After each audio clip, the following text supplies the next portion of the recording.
läuft ja. Ich habe vorhin gerade überlegt, für mich ist es ja so, ich habe das auch schon mit anderen Leuten geredet, für mich ist es auch gleich, wenn ich fahre im Regen auf dem TÜV.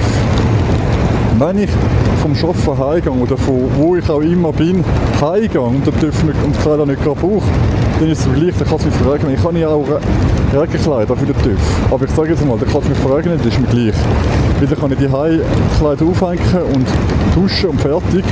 Es ist mir aber gerade eingefallen, im Sommer geht die Heizung nicht. Also, schreibt gerne Kommentare, wenn ihr wisst, wie man das machen kann. Ich habe Öl oder Gas, keine Ahnung was es ist. Aber es ist voll auf dem Maximum eingedreht. Sie geht normalerweise, aber jetzt geht sie nicht. Schreibt mir gerne, wenn ihr wisst, wie man das... Das ist unangenehm, wenn ein Auto entgegenkommt. Schreibt mir gerne, wenn ihr wisst, wie das so funktioniert. Ich weiss das nicht. Und sonst, was ich mir gerade überlegt habe, ich habe ja jetzt nicht innerhalb von einer Minute eine mobile Heizung bekommen. Ich habe ja keine. Was ich mir überlegt habe, ist einfach mit dem Föhn. Ich weiss, es braucht auch viel Strom. 10-15 Minuten mit dem Föhn im Badzimmer stehen und das Zeug abföhnen. So, jetzt kommt hinten ein Geisteskranker her. Ich lande den schnell durch. Da vorne da ist auch blinken und lasse mich überholen. Überhol doch, Mann! Das blitzt. Gut, der fährt auch nicht viel schneller als ich.